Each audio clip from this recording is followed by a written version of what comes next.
can anyone or do anyone has any idea of what software testing is? Feel free, no answer is wrong. Yeah, Stephanie, you can go. Software testing is basically checking out websites or apps to see if there's any bug or defects that won't make it function properly. Sure. Anyone else?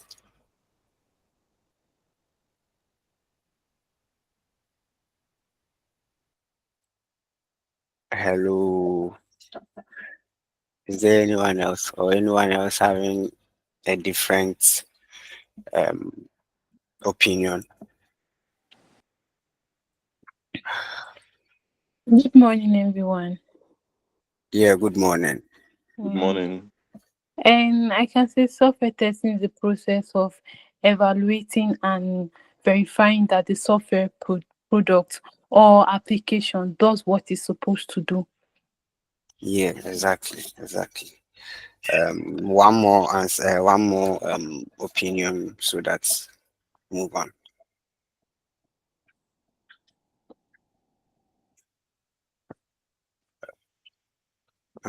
Anyone else? Okay. So what Jennifer and Stephanie said is very true. So basically, software testing is checking whether the actual product matches the expected requirements and to ensure that the software is bug free or defect free. So software testing is very much important because initially much companies weren't having this idea that QAs were important until some had um, um, um, bugs in their system while they are on production. Please, if I say any technical word and you don't understand, kindly draw my attention to it so that I can break it down. Yeah. So initially, most companies were like, okay, so our developers will just develop and they will test it. However, they test it and any bug they find, they'll just push to production. And it got to a time some companies lost millions of dollars, euros, and etc. because their systems weren't properly tested and they just had to push it to production and it cost them a lot of money, trust, and etc. So once they realized that okay, there should be a dedicated team which will be looking into the quality of the products while the developers will be developing the product. So the developers will be focusing on the code they will be writing, though they will be conducting their tests, but the test developers, the test that the developers uh, conduct, most times I would say they are always biased. So let's say they will say when you click on the login button, it should take you to the sign in, the homepage. So the developers test will be okay. So let me just click on the button. So once the he or she clicks on the button and it sends him to the homepage, he thinks everything is fine and the test has passed on his end. But as a software tester, you go much further. You do whatever it takes to just try and break the system. Yes, so most of the times they say software testers are we are wicked, we are this, we are that, but that's the nature of our work. Yes. So the second One is, why is software testing important? Any idea? Yes, Stephanie. Software testing is important because it will save you a lot of money in the future.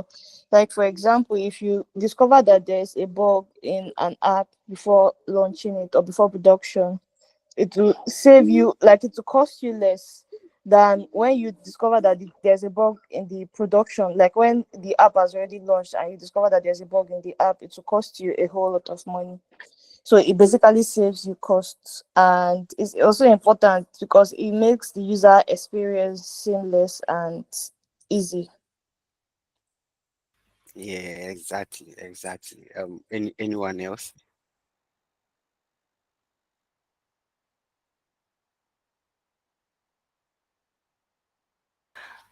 Okay, so as Stephanie said, it saves money. That's it's very much cost effective.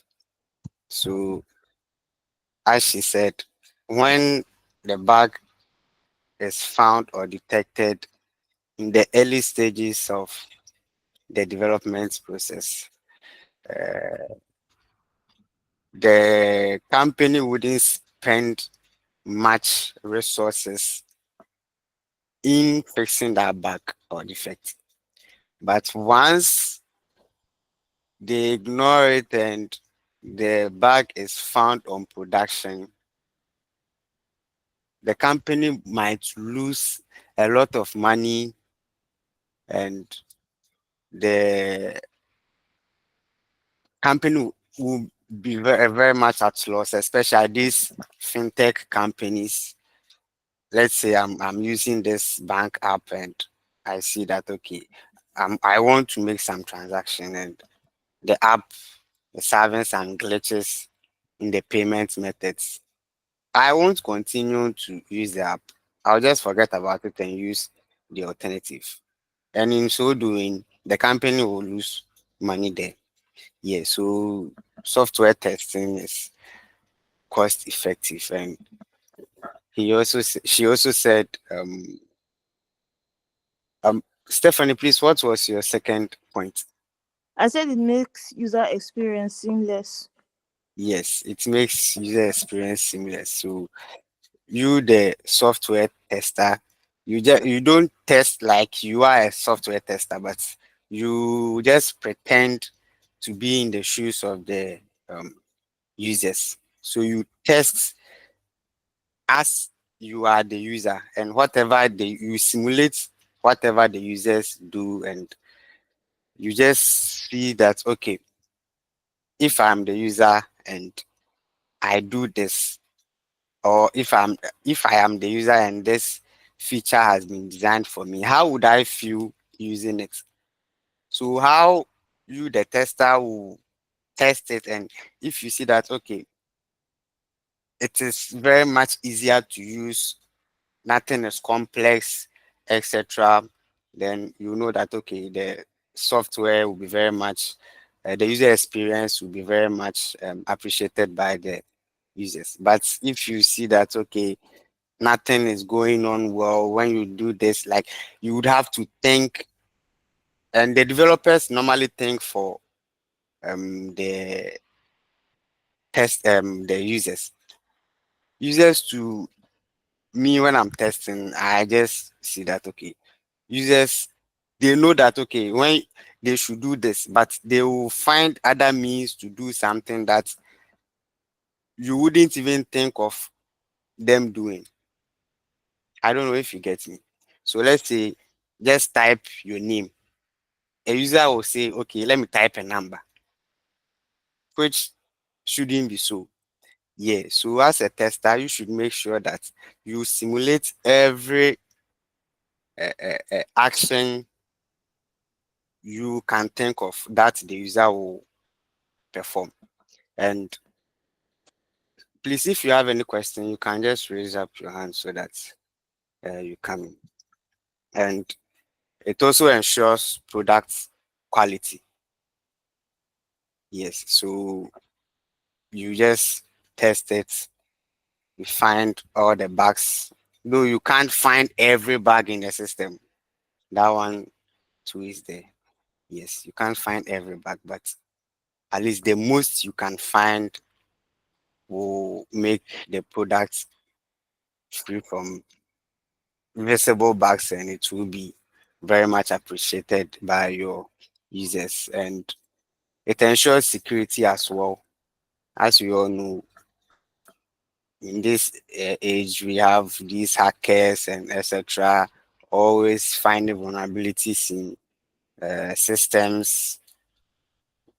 They just want to hack and steal user information for their own personal gains. And software testing can help uh, protect sensitive data from these people.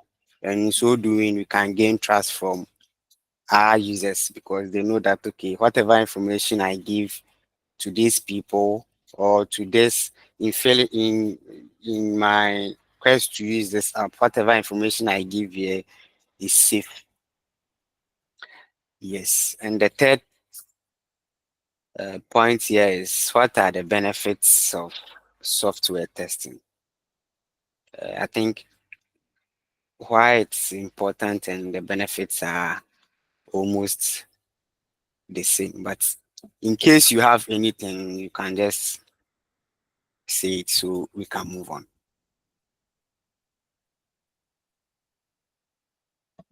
Mm-hmm.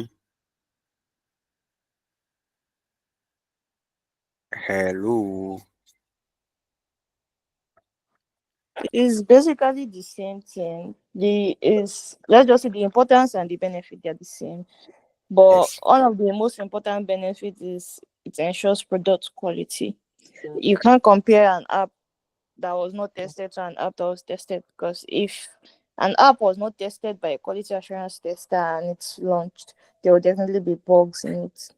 Compared to an app that was tested, even if there are bugs in an app that is tested, it will be very, very little or e- not or noticeable.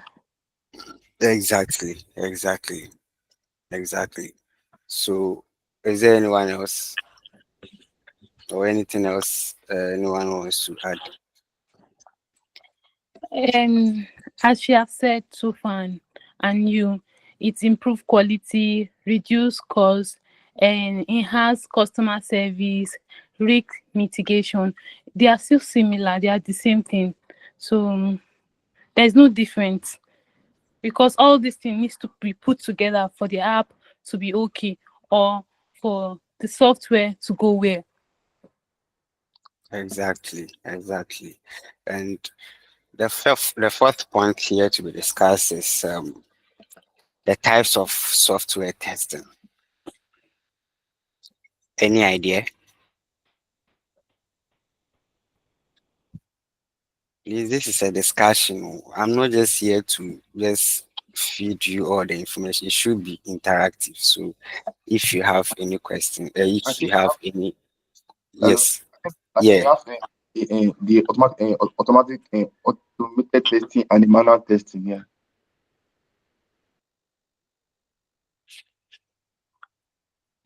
Hello. Hello. Hello.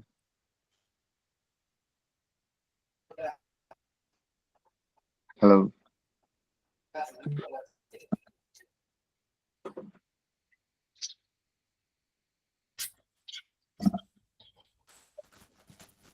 hello,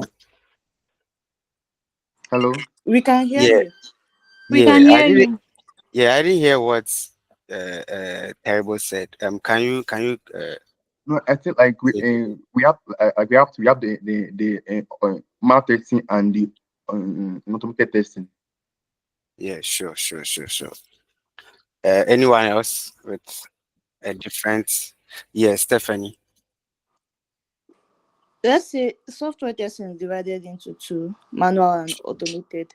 On Yes, that automated, there are different types. There's API testing, there's load testing, there is security testing, Then under manual testing, there's regression testing, there's exploratory testing, and the likes. Sure, sure, sure, sure, sure, sure. Anyone else with a different view?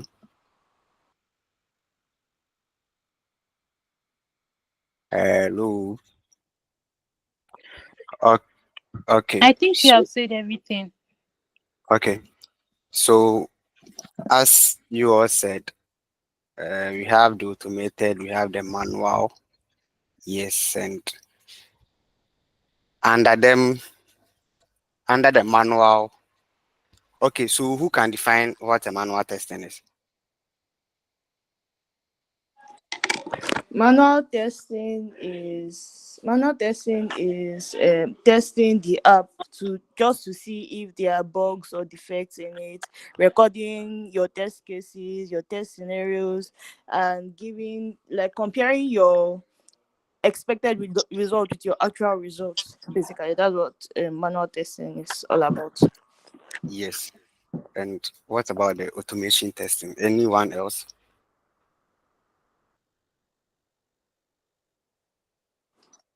Automation testing is they have different ones, but I think I'm more familiar with API testing. In API testing, you check the let's just say you check the code from like you check the I don't know how to explain it honestly. You Okay. check the code from the like sorry, I can't really remember that one. Okay, don't worry, don't worry, don't worry. So Sorry, basic. and Okay, basically what she's trying to say is that automation testing does with coding is is for just coding or for automation. okay, sure, sure, sure, sure, sure. So basically, the manual testing is when the tester basically compares the expected um, re- results to the actual results. So in this, you'll be writing your test cases, you will be executing them, drafting your report, etc. But the testing, with automated testing, you just write code or scripts. I think nowadays there are other tools where you wouldn't be writing scripts, but you can still automate it. Yes. So the automation basically is when you write scripts and that will run or execute your test cases, your manual test cases. So with this, you just need less human efforts. But the manual, you will just be using your mind to be doing everything. You check this, check that. But the automated, what you've already uh, tested or conducted manual testing is what you are automating. So who can give me some scenarios where we can adopt automation testing? Just a scenario where we can automate manual You testing. can Uh-huh. A scenario where you can adopt automated testing is when Automated you're testing. Yes. yeah, is when you're trying to check the load, like the amount of people that can use the app at the same time. That's load testing. That's a scenario where you can adopt automation testing. Oh, okay. So per what you are saying, yes, you can adopt automated testing when conducting load tests. Yeah, but it seems you are going very like far ahead of us. So um okay, anyone else? Anyone else? Okay, so automated testing is mostly adopted when we want to minimize our testing time, because the manual testing you would always have to be testing anytime a feature is added, anytime a bug is fixed. You just go back, sign in, do this, do that. But with automated testing, once you write the script to automate that particular tested feature, anytime a change or a code is pushed, you can set your automated tests to a CI/CD pipeline, or we have tools like Jenkins, GitHub Actions, which does that. We will get there, so please don't be confused. So we can also adopt automated tests when some features are repetitive. So you know that, okay, anytime I want to test this app, I would have to sign in again. I would have to sign in, click here and click here. So in so doing, you know that, okay, anytime you want to test a particular feature, you would have to sign in. So in so doing, we can adopt the automated tests so that we can skip the sign in aspects and focus on the others. So the automated test helps us save time. It saves much time. And the manual testing also, yes, it's where we actually find all the bugs. Yes. So there has been debates that automated testing is very much effective than the manual testing. Others say manual testing is very much important to automated testing. But me, I would say they are all good, 50-50. So the manual testing is where you will find every bug. And after doing that, you adopt the automated testing so that you save time. I hope you are getting me. Okay. So under the manual and the automated, so right now we'll be focusing on the manual. So when we get to the automated to, yes, the facilitator, if it's me, fine, then we will take it from there. So under the types of the software testing, we can also have the functional and the non-functional software testing. So the functional means you are the requirements that the client has given you. You are checking that every feature in the uh, client's requirements is working as it should be, and you also check that every requirement has been implemented the specific way the client requested. So basically, you are testing the features. You are testing the features of the system. That's what we call the functional testing. And we have the non-functional testing. So the non-functional testing are the tests we do to enhance our system. So the client might not mention that non-functional, but you, the development team, will do that to make sure the system is robust. So types of the non-functional system is the load testing. I think Jennifer or Stephanie mentioned that, yes, the load testing where we can simulate the number of users that can be on the system. We have the usability testing. We have the compatibility testing. We can also conduct security testing. They all fall under the non-functional testing.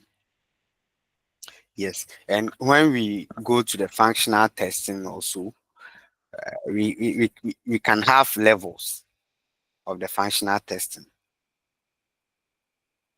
So we can have the unit tests, we can have the integration tests, we can have the system tests, and I think we also have user acceptance testing. Yes.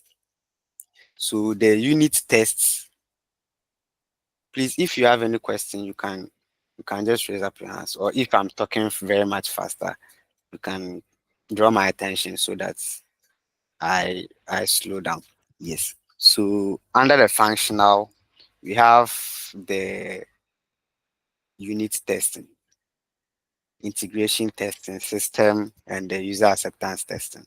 So basically, the unit testing is where the tester or the developer checks that a single component is working as it should. Unit, as you, like we as the name suggests, unit. Yes. So you are only checking for one feature. If you are testing for the login, login, it is a unit testing. You are checking only for login, or let's say the login button or the login input. It's only a feature. Yes. And the unit testing is mostly done by the developers. So they tend to write code to check the individual components that they've developed. Yes. And we have, but sometimes software testers also perform that. Yes, but it's normally for the developers. Yeah. And we also have the integration testing. So integration testing is where you, the tester, tries you test the how I don't even know how to put it, but you are testing how two or more components functions together. So you are checking if the sign-in feature and the login feature functions properly. So as I said earlier, the unit testing, you are only checking for only one component or one feature. But the integration testing, you are checking how two or more components or features communicate together. So how well they communicate. So if you are tasked to test the sign in and the login page, okay, so we know that the sign up and the login page. So we know that after signing up, you should be taken to the login page.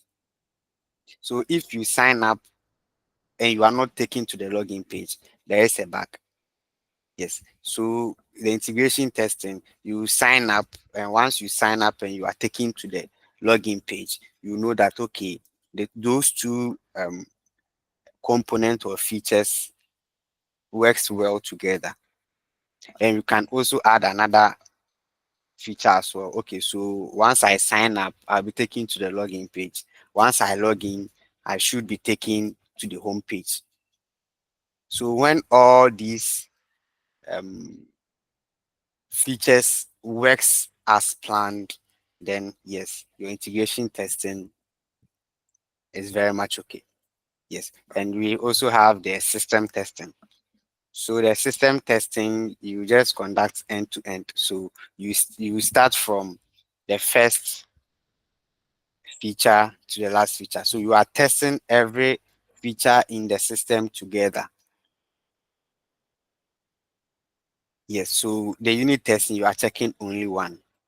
The integration testing, you are checking two or more. But the system testing, you are checking everything.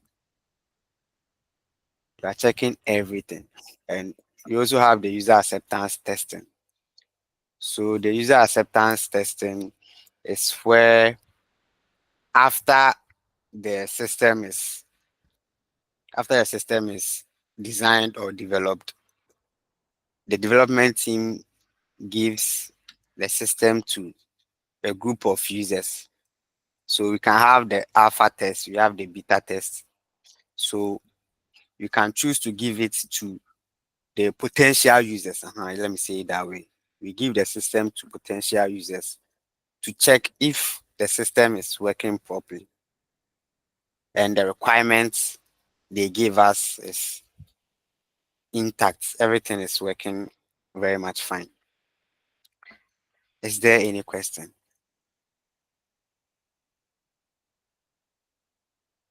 or an addition? Hello.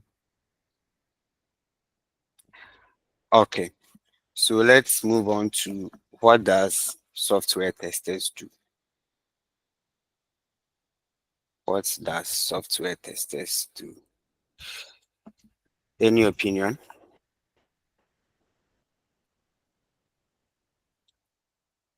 Hello. And I think That what to software testers research do is to look for precisely is bug, to look look for for bug bug, errors and errors, and reset. reset. Okay. Okay. Who Who else? else?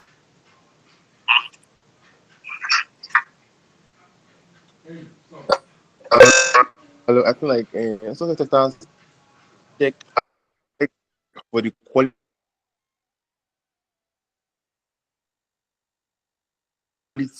of products to avoid any error in future. So like by checking for bugs and checking for defects in the application or software.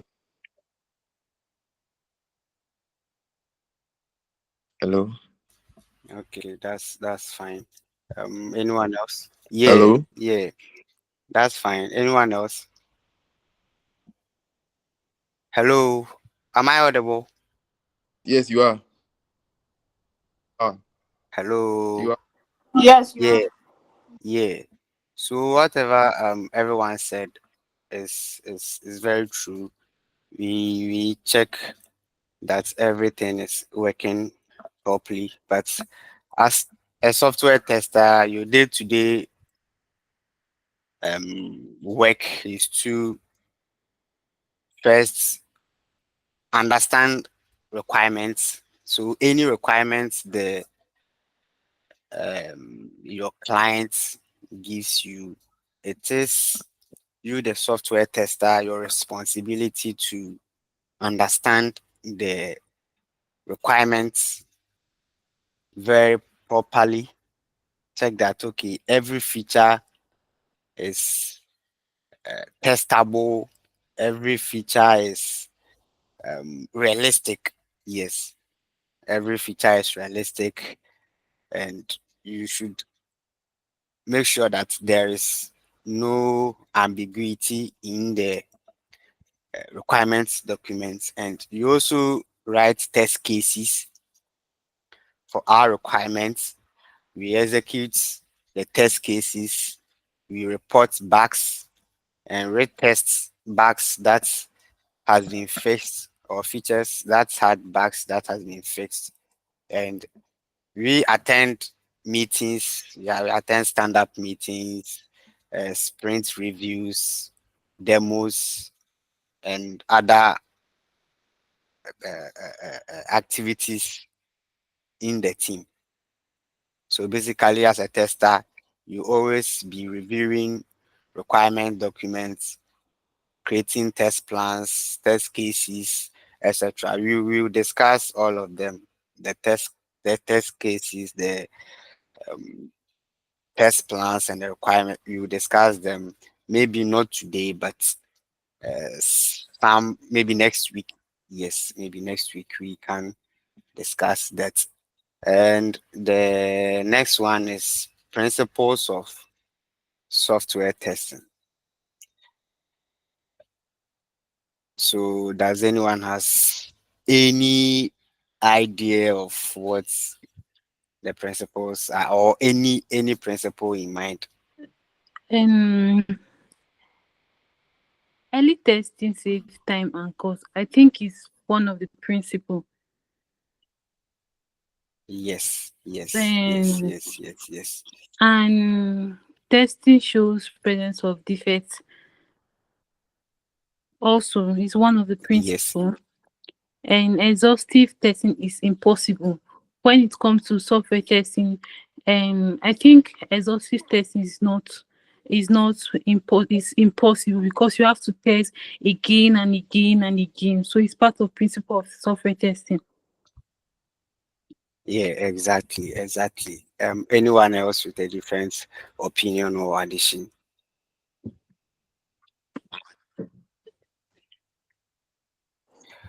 Early Okay. testing is important. Sure. Early testing is very much important. Yes. So as you all said, the principle. So we have exhaustive testing is not possible. Yes. You can't test everything in the system.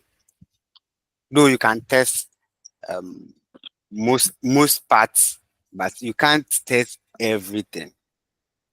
You can't test everything in the system. So you as a tester, you need to find your edge cases and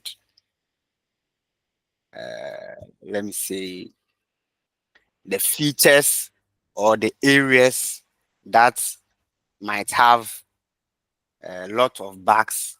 Yes, because you can't test everything, every single thing in the system. That's what the exhaustive testing is.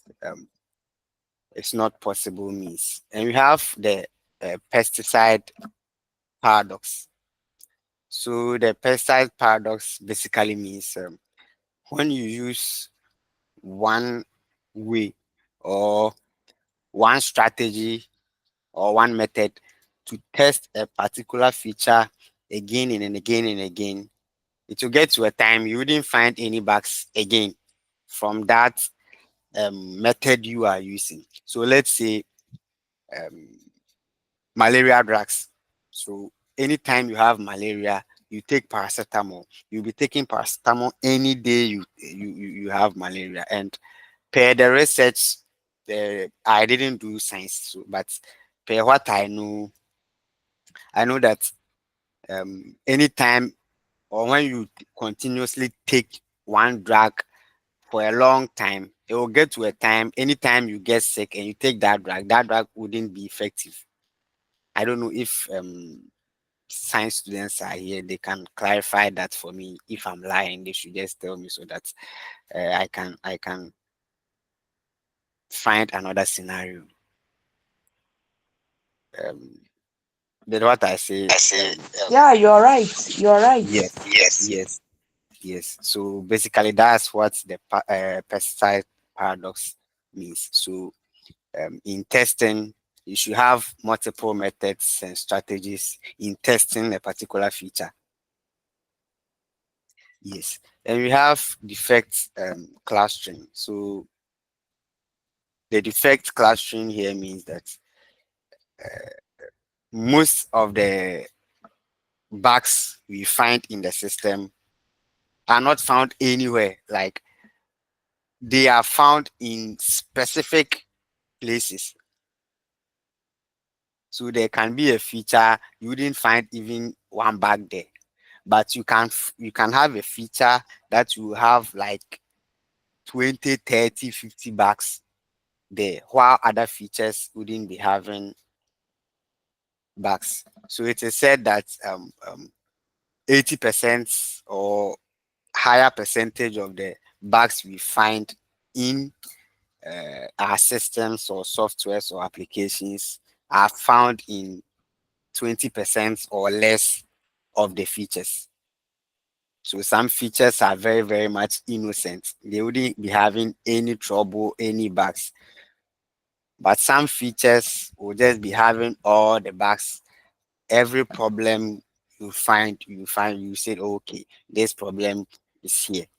While other features wouldn't be having any issues. Is there any confusion anywhere? No, there isn't. Okay. And we have testing shows the presence of defects. Can someone explain this one? Testing shows the presence of defects.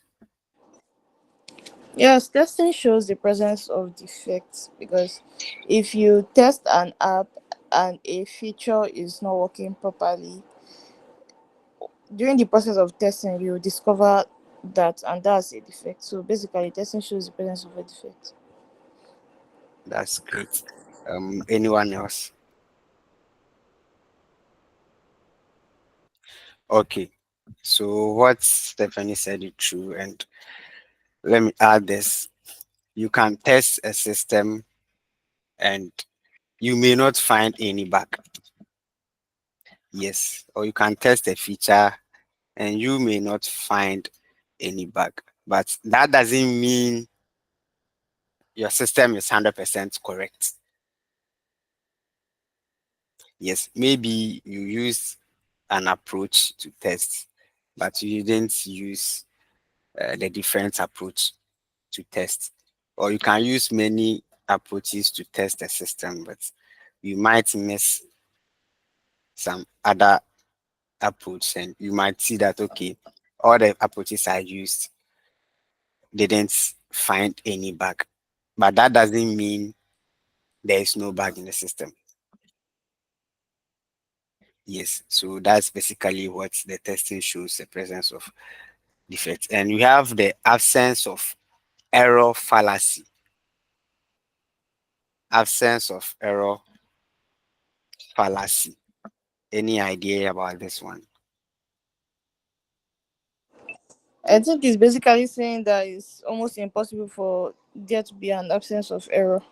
Yes, yes, yes, yes. So you can't just say your system is 100% correct. Nah, you can't say your system is 100% correct.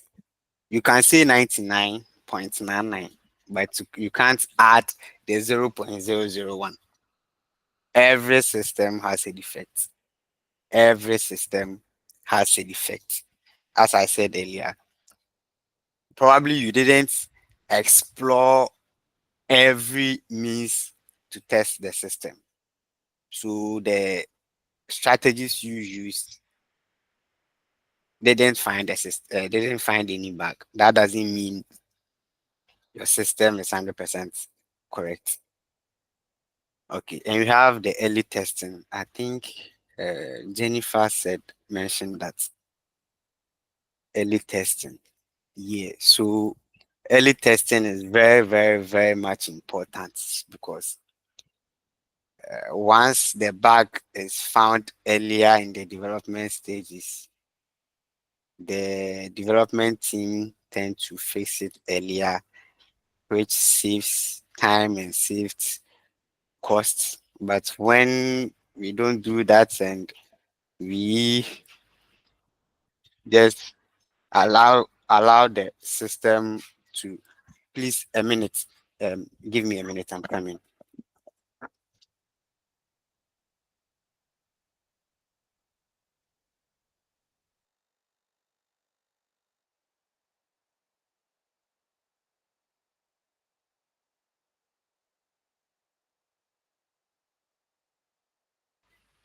Hello, sorry.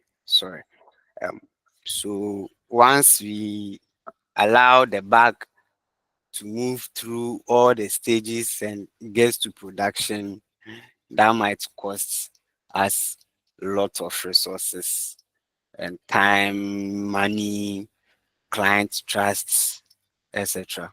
Yes, and we have the last um, principle saying testing is context dependent.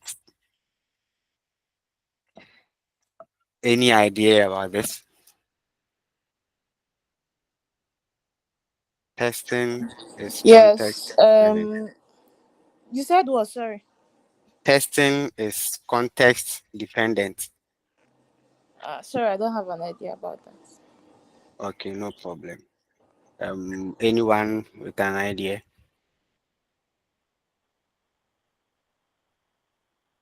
Hello. Okay, so testing is context dependent. Basically means that we have we have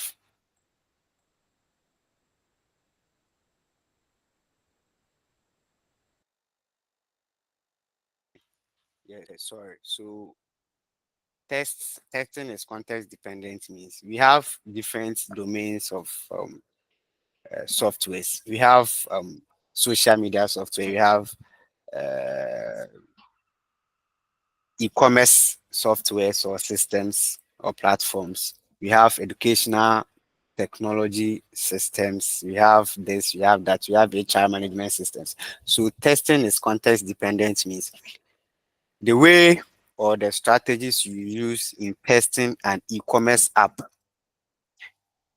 isn't the same way you use to test an HR management system or a banking app. Am I clear? Because they are all of different domains, and each domain requires or has their strategies we use to test them. Is there a confusion here?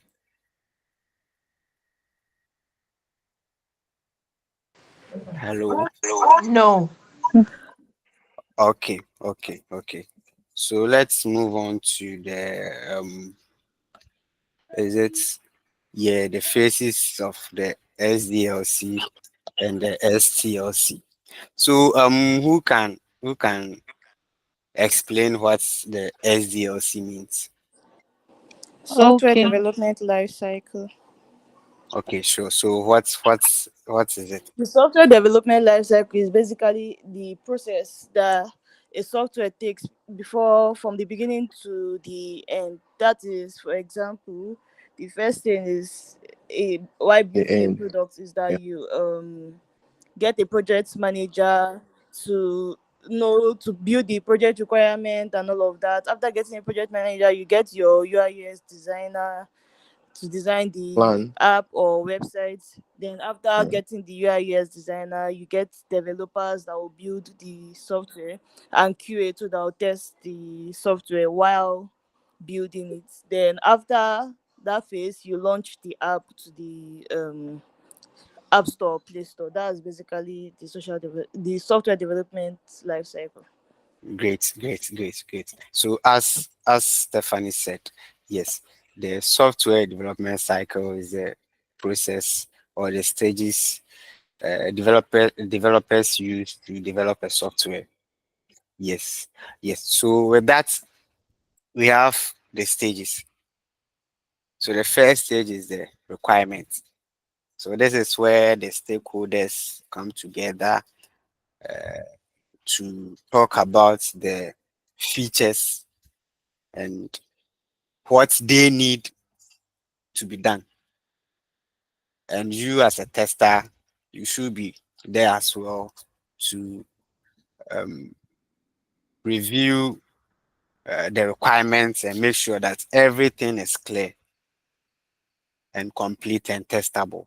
And there wouldn't be any ambiguity in the requirement stage. Yes. And the second stage is the design. So the design stage is where the developers or the leads create their database schemas. They design the database schemas.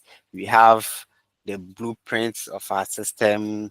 That's where the designers also come in to design their UI, their designs. That's the UI for the system and etc. And the next phase or the next stage is the coding stage. That's where we that's where the developers implement or actually code their system or code the system, yes, or the features. So requirements, you are gathering what are to be done. They design their database schemas, the software architecture, the UI blueprints, and etc. While the coding is the actual implementation. And you have the testing. Eh? You have the testing. So the testing phase is where we, the testers, comes in to execute our test cases and probably report defects and bugs found. And we have the deployment and the maintenance stage. So the deployment stage is when we release the system to production, and in case of any bug or any fixes, that's where the maintenance comes in. So the maintenance is making some polishes in the system. You are fixing issues that came up after deploying the system. And we have the STLC, software testing life cycle. So who can explain this one also? Software STLC. Yes. testing life cycle is the process that a software tester have to go through to be able to cover each of the testing phase. Okay, sure, sure, sure, sure, sure, sure, sure, sure. So that's requirement analysis, test plan creation, setting up of the environment, test execution, defect logging, and test cycle closure. Okay, okay, okay. Anyone else with a different view? Okay, so the software testing life cycle. So the first one, okay, so it's a sequence of activities conducted through or during the testing process to ensure our software quality goals are met. So we have the first stage to be requirement analysis. So the requirement analysis, I think we mentioned that in the SDLC. So this is where you, the tester, and have to understand and analyze the requirements for testability. So if you see that, okay, this particular requirement isn't testable, or it's not, let me say, it isn't realistic. You can't just tell me you are designing a laptop to fly. It is not realistic. Why would you even design a laptop to fly? Who will fly with it to the sky to be using it? Yes, it is not realistic. So the requirement stage is where you, the tester, make sure you understand every single detail in the requirements or the client's requirements. Yes, and make sure you understand everything and clear every doubt or ambiguity. You ask questions to make sure that every you are very much um, you understand the requirement very well, because once you are confused in the requirements analysis stage, trust me, all the test cases and other stuff you will be doing will have you will always be having issues because you didn't understand the requirements. So this phase is very much important. And the next phase is the next stage is the test planning.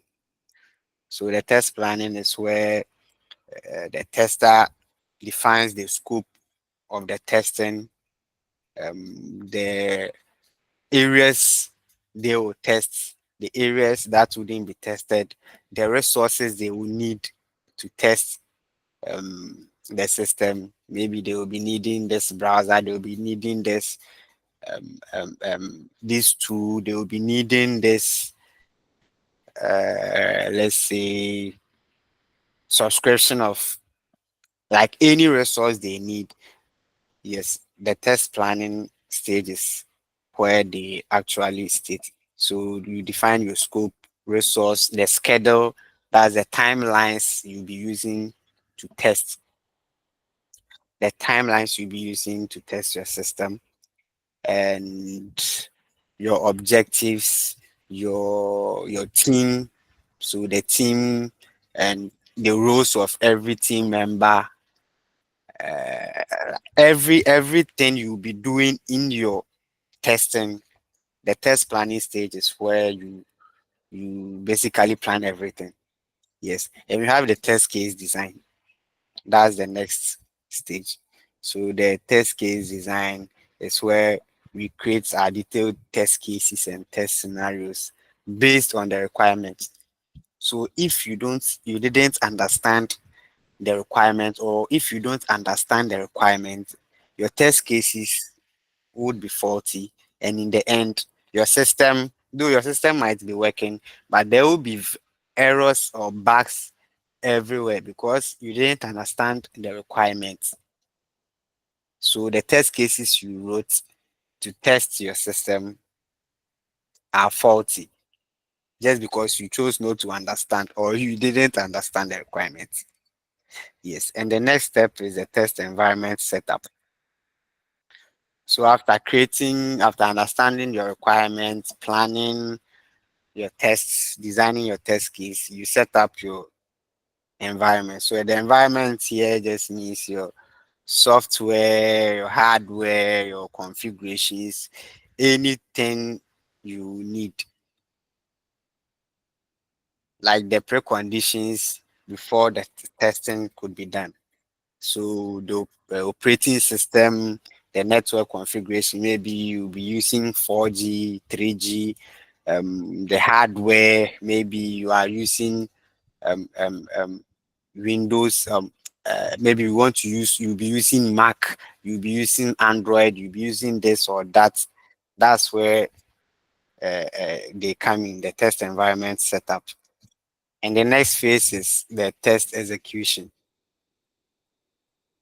So once you are done setting up your environment, you execute your tests. That's your test cases. And you would have to report the outcomes. So if a test passes, fine. But if there is or there are defects, that takes us to the next stage, the defects reporting. So if the test, everything passes, fine. But if there is an error or bugs or defects, you move to the defect reporting, where you record issues or failures in tracking the system. So you just add um, the actual results, the expected results, the description. You can add screenshots or screen recordings if possible. You can add the testing environment you use to find those bugs or the defects and report it to the developers to fix. So once everything is done, you move to the next stage. That's the final stage, the test closure, where you finalize test reports and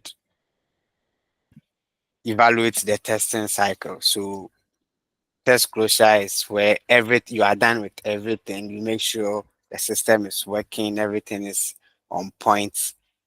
Yes, so you finalize everything and send the reports to the stakeholders, maybe your product owner, your clients. Yes, and I think what else? We are done with this. So let's talk about the um, testing techniques. Techniques. Yes, I think this is the last one. Yes. So let's focus on the black box. Black box. Yeah. So has anyone chanced on reading anything about the testing techniques? Uh, Yes, I've heard something about testing techniques before. okay, okay, A black box testing, white box testing, and smoke box testing. yes. So we have the black box, we have the white box, and you mentioned smoke, but rather it is gray box. So the black box testing is what most of us do. So with the black box testing, the tester doesn't know the internal architecture or the internal workings of the system. So yours is just to test that, okay, when I click this thing, it should do this. You don't know the code the developers wrote to get that feature done, and you are not supposed to know. Yours is to test the functionalities, not the code. That's what the black box testing is. You are testing the system, but you don't know the internal workings or the internal architecture of the system. Yours is just click here. Okay, I clicked here. It did this. It's supposed to do this, and it is actually doing this. So fine, we are okay with that. That's what the black box testing is. And we have the white box. So if it's not black, it is white. So the white box, the tester should have knowledge or should understand the internal architecture of the system.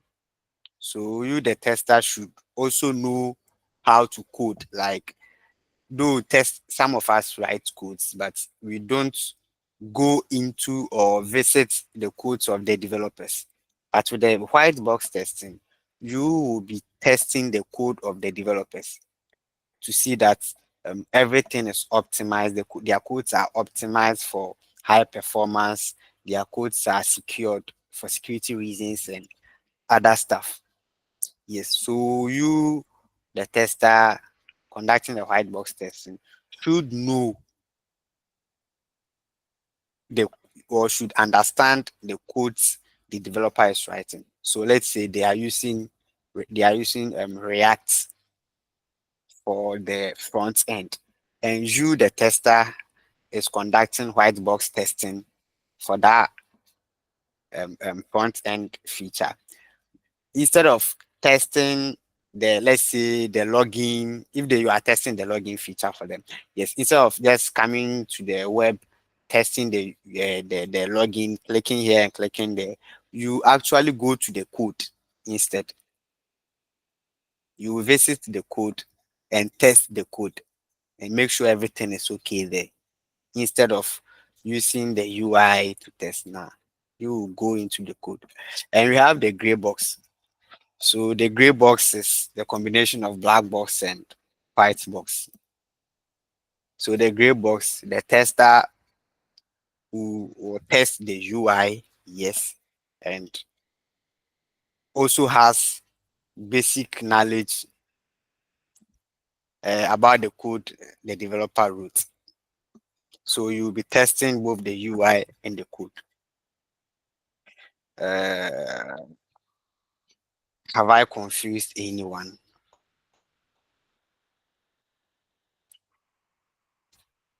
Or whatever I said is very much clear? Clear. Okay. So in so doing, let's define what the testing techniques are. So the testing techniques basically helps us design better test cases. Yeah, so test cases are just steps we use in testing our, our system. Yes, and if you want to write better test cases, that's where we use the testing techniques, because you can't just create test cases for every, like, you can't think of every edge case or every testing scenario to test or to write or document your test case, but you can use the testing techniques to get your test cases covering edge cases. Am I clear, or should I go over it again?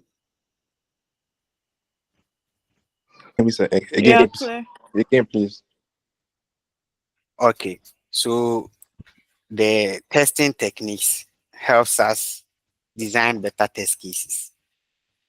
Yes, and as I said, as we discussed earlier, in the exhaustive testing is not possible. We can't test everything. We can't test every single thing in our system. So that's where the testing techniques comes in.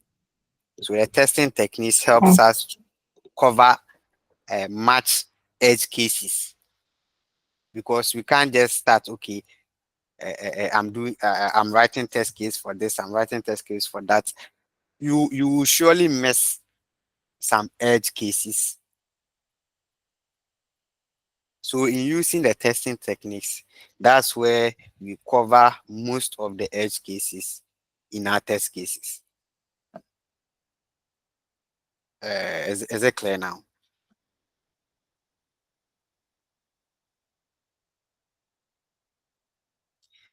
Yes, Hello. please. Yes, please. Yes, please. It's clear Okay. now. Okay.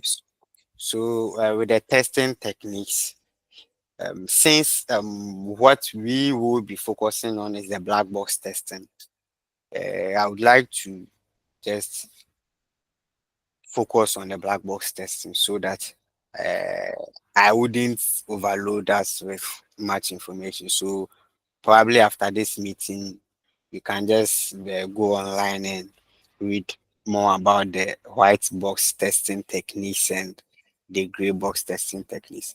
So with the white box testing techniques, we have one called the boundary value analysis, and we have uh, equivalence partitioning and some other two, but I'll remember them as we go on. So the boundary value analysis is based on testing the boundaries. So it includes the maximum, the minimum, inside out. So example, let's say you are testing an input field, and the input field you want to use the boundary value analysis to test that input field. So in the so we are saying the input field should take um, values 0 to 10. So if you want to write test cases, you would have to write from 0, 1, 2, 3, 4, 5, which will take a lot of time. So with the boundary value analysis, you just say, okay, we are testing the boundaries. So the boundaries from 0 to 10 is 0 and 10. So you check, okay, if it's 0 and 10, let me check if -1, when I enter -1, would it function? When I enter 11, would it function? When I enter anything between 0 and 10, would it function? Am I confusing anyone?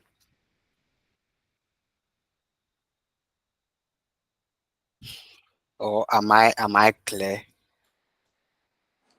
No, No, can you no. come again? You're clear. Okay, okay, so Okay. let me go over again. So the boundary value analysis, we are checking for the boundaries. So if you are to test that a particular input field that takes numbers, so you should test that you should take numbers from 0 to 1,000. We can't write test cases for number 0, 1, 2, 3 till 1,000, because exhaustive testing is not possible, as we discussed in the principles of testing. So that's where the boundary value analysis means. So with this, you check the boundaries. So okay, so the boundaries is for 0 to 1,000. Okay, so the boundary should be 0 and 1,000. So we have 0 and 1,000. Those are the boundaries. And with the boundary value analysis, we check for the minimum, maximum, inside and outside the boundaries. So here we have the minimum to be 0, maximum to be 1,000, and the inside is any value between 0 and 1,000. So 1 to 999. So we check for the minimum, maximum, inside and outside the boundaries. Where we have in this scenario, we are using 0 to 1,000. So the minimum is 0, the maximum is 1,000. and the inside is any figure or any value from 1 to 999. That's the inside. And the outside can be, um, let's say, -1 is less than 0. So, yes, -1. And let's take that one for the maximum. So, let's say 1001. 1001. So, 1001 is outside the maximum, and the -1 is outside the minimum. So, with this, with the boundary value analysis, we will check that if we enter 0 or if we enter the minimum, it should work. If we enter the maximum, it should work. If we enter the inside, it should work. But if we enter anything outside the minimum and the maximum, it shouldn't work. So with this, we will just simplify writing our test cases. Instead of writing for 0 to 1,000, we will just write for minimum, maximum, inside and outside. That's all. Is this one clear? Yes, but I have a question. Where do you use this boundary value analysis? Is it in things like maybe password, like the if if you are imputing your password somewhere in most apps, they will tell you that okay, you're not meant to use. If you want to create a password, you should use a special character, number, and letters, at least one capital letter. Something like that. Is that where you use the boundary value analysis? Okay, so the boundary value analysis, you can use it to check. You see, the password, most times we have conditions that it should be at least 7 characters. So with this, you can use the boundary value analysis. But in checking for the how do we call it? The special characters, that one is for another technique. I think that one is it states transitioning testing. Yes, you get me. Yes. Yes, and the next one is equivalence partitioning or equivalent class partitioning. So with this one, we divide our test data into partitions. So with the first one, we only had the inside and outside, right? Yeah. But this one, we would have ranges. So let's say 0 to 10, 11 to 20, 20 to 30. So let me state an example or scenario.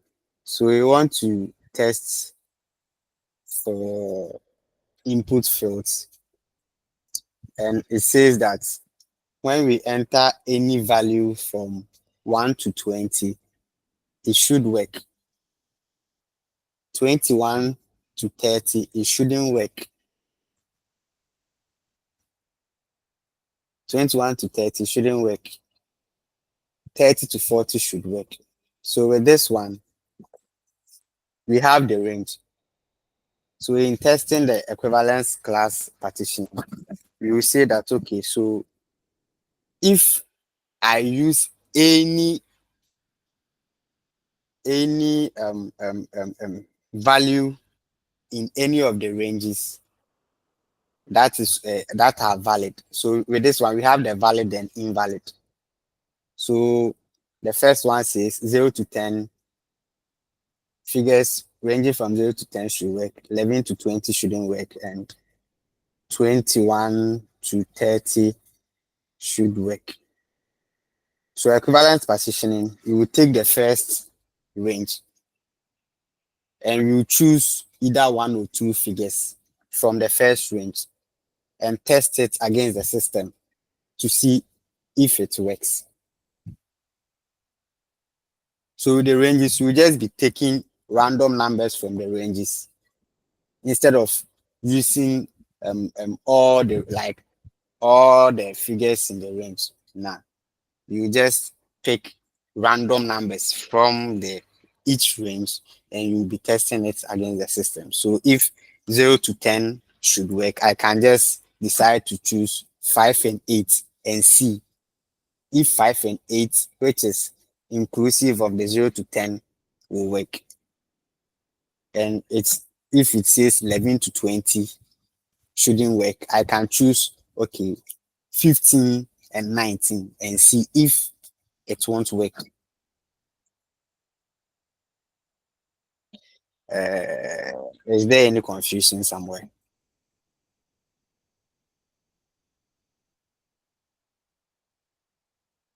Hello. There's no confusion. You can go on. Okay. Okay. So basically, that's what the equivalence partitioning does. So the boundary value, you are just testing the boundaries inside, outside, maximum, minimum. But the equivalence partitioning, you have your test data in ranges. So in every range, you can choose random numbers inside the range to test against your system. And we have the decision. Oh, where is my slide? We have the decision table, which is much complicated, but with the decision table, I'll use a scenario to explain it. As you know, when you are signing in to a system, let's say Facebook, you have to provide your password and your email. So with the decision table, okay, the condition should be that okay, if the password and the email are correct and you click on the login, you should be signed in. But if the password is wrong, but the email is right, it shouldn't sign you in. And if both email and password are wrong and you click on the sign in, it shouldn't sign you in. That's what the decision table testing is. So basically, it is a technique to test the system behavior for different input combinations. So if your input combinations are correct, okay, Stephanie. Sorry to cut you short, but can you give us a scenario where equivalent partitioning can be used? Equivalent partitioning. Okay, so as I said, maybe you are testing a system and we have, okay, you can, we would be having a range. So let's say when we are checking for age age range, okay, we know that from 0 to 10 years they can't visit some sites, and we can say okay, let's say the let's say 18 years. Okay, so 0 to 18 years you can't visit betting sites, but 18 plus you should be able to visit betting sites, and you are signing in for the betting sites, yes, and you are asked of your age and you enter any value within 0 or between 0 and 18, the system wouldn't allow you to sign in because your age is invalid. The system requires you to be 18 and above. So any value between 0 and 18 should be flagged as invalid. But when you enter any value from 18 and above, you should be granted access. You get me? Yes, I do. Thank you. Okay, sure. And where were we? Decision table. Yes. So decision table, we just test the behavior of your system for different input combinations. So if you enter, as I was using the email and password, so if the email and password are correct, you should and you click on the login button, you should be signing. And if your password is wrong, your email is wrong, you shouldn't be signing. Your email is right, your password is wrong, no. Your password is right, your email, no. So basically, that's what the how do you call it? The decision table. That's what's how this decision table works. And the last one is state. Is it state transitioning? Yes, state transitioning testing. Is someone's hand up?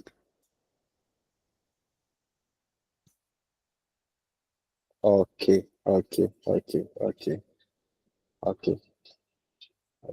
So the state transitioning testing is also a technique.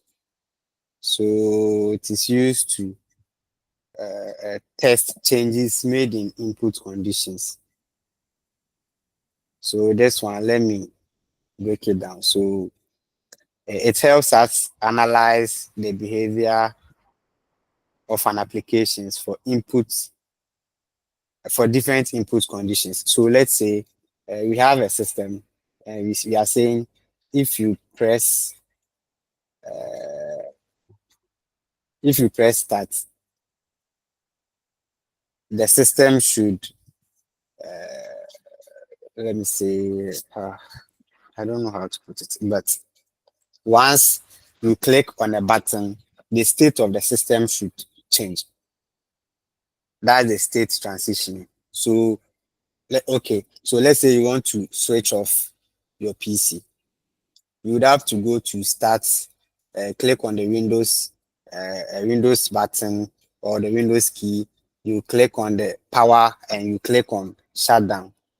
So once you click on shutdown, your system or your laptop or your machine will change state from being active and it will shut down. So the state of your machine changed when you clicked on the shutdown button. Is it clear? Yes, it is. Yes. So basically, that's what the state um, transitioning is. So for the white box and the gray box testing, I won't bother you with it, but I would suggest that after this lesson, you can just go ahead and read more about it. But our main focus would be for the black box, since we wouldn't be testing the actual code of the developers, but rather the UI aspect. Yes, so I think this is all we have for today. So in case you have any question, we have 19 minutes to close. So if you have any question, you can just drop it before we go. Yes, so the floor is open.